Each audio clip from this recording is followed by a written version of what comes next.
Yang keempat, ada The Gambia. Kalau kita lihat, wilayah ini cukup lucu karena seperti mulut dari wilayah Senegal atau seperti Pac-Man, seperti mulutnya Pac-Man. Nah, kenapa Gambia dan Senegal ini jadi dua negara yang berbeda?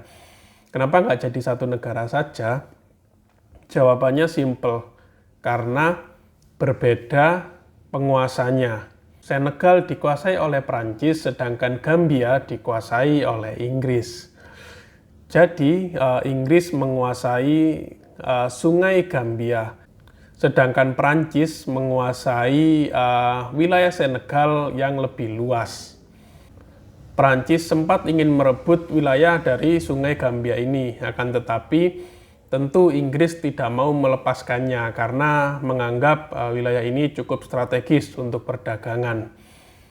Sampai akhirnya disepakati perjanjian batas dari kedua negara pada tanggal 10 Agustus 1889, yang berarti Inggris mendapatkan sekitar 450 km wilayah dari delta sungai Gambia sampai ke ujungnya, dan lebar dari wilayah Inggris adalah 10-50 km.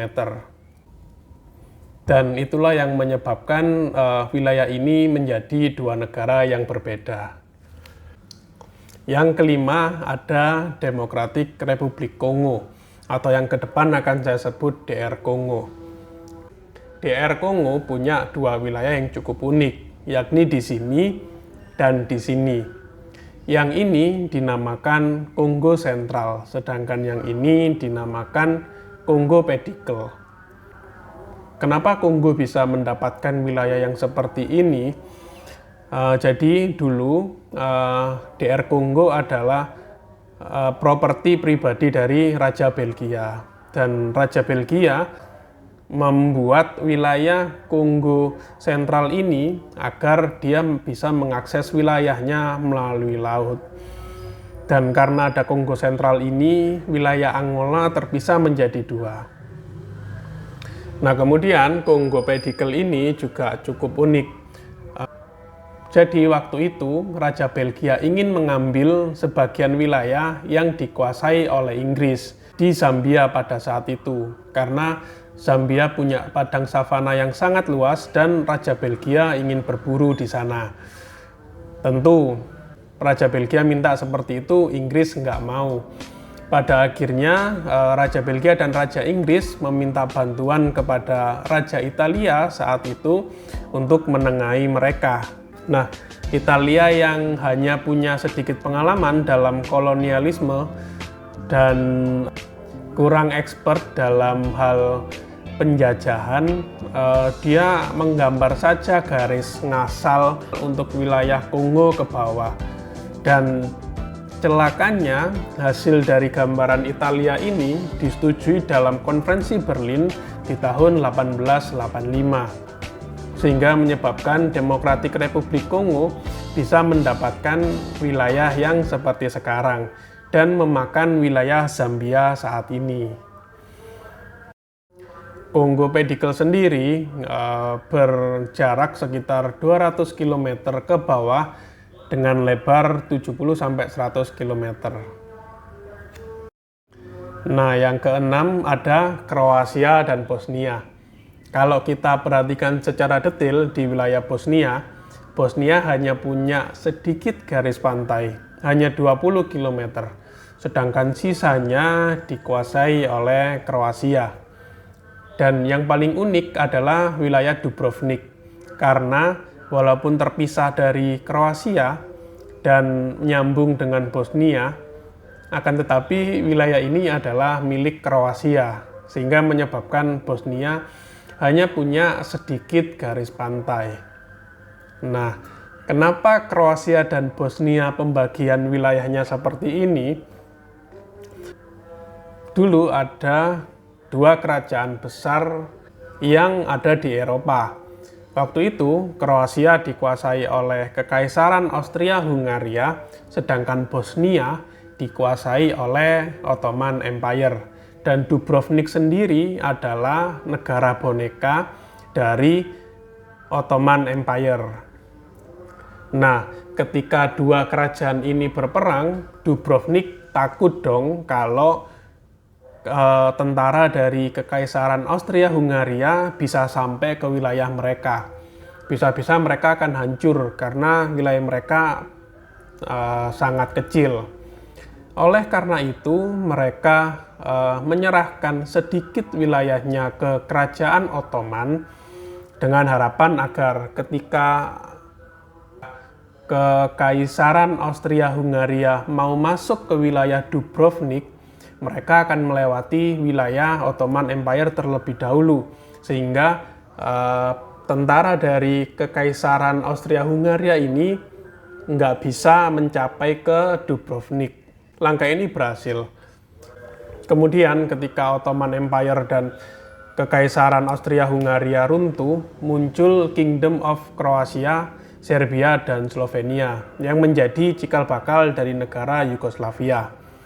Kemudian di tahun 1929 ketika mereka berubah sistem pemerintahan dari kerajaan menjadi diktator, baru nama wilayah ini berubah menjadi Yugoslavia.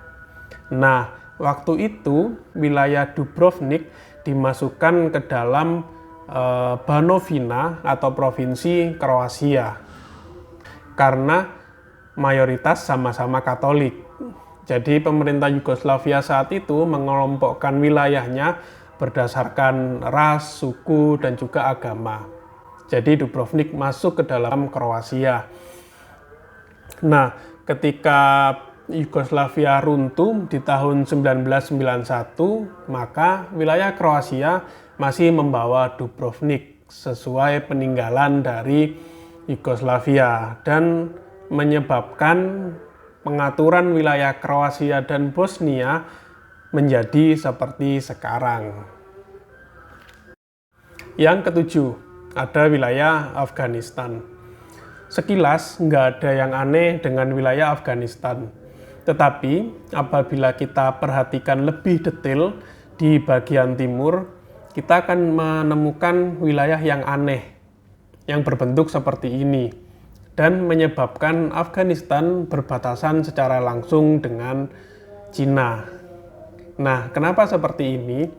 Jadi dulu ada dua kerajaan dan kolonialisme besar di Asia, yakni Russian Empire di utara dan juga British Raj di Asia Selatan. Sedangkan Afghanistan saat itu adalah negara yang sudah merdeka. Nah, perwakilan dari British Raj saat itu datang ke Raja Afghanistan. Mereka ingin agar Afghanistan bisa menengahi konflik wilayah yang dialami oleh Russian Empire dan British Raj.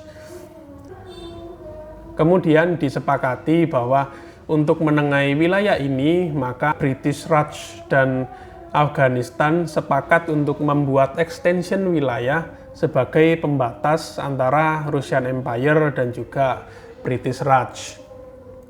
Raja Afghanistan setuju dengan ini dan menyebabkan munculnya wilayah ini. Wilayah ini digambar di sekitar abad ke-18 dan wilayah ini bernama Wakhan Corridor yang berbatasan langsung dengan dinasti Qing yang adalah cikal bakal dari negara Cina. Kemudian yang terakhir ada Somalia. Somalia bentuk negaranya seperti angka 7. Kenapa seperti ini? Jadi Somalia yang sekarang adalah gabungan dari Somalia penjajahan Inggris dan Italia. Jadi Inggris dan Italia menjajah di wilayah etnis Somalia. Kemudian kedua wilayah ini bergabung. Padahal etnis Somalia tersebar tidak hanya di negara Somalia, tapi juga ada di wilayah Djibouti yang menjadi negara sendiri karena dijajah oleh Perancis, di Ethiopia, dan di Kenya. Jadi karena penjajahan etnis Somalia ini tercerai-berai, terpencar ke beberapa negara. Walaupun pada perkembangannya Somalia yang dijajah oleh Inggris mendeklarasikan negara baru yang mereka namakan Somaliland di tahun 1991. Dan saat ini negara ini belum ada yang mengakui. Untuk detail lebih jelas soal Somaliland, kalian bisa lihat di video saya yang lain. Oke semuanya, demikian video saya kali ini. Semoga video saya bisa memberikan informasi yang bagus dan bisa menambah wawasan kalian. Kalau kalian suka, jangan lupa komen, subscribe, dan like. Dan kalau ada saran tentang topik apa lagi yang akan saya bahas, silakan tulis saja di komen. So, sampai ketemu di video selanjutnya dan bye-bye.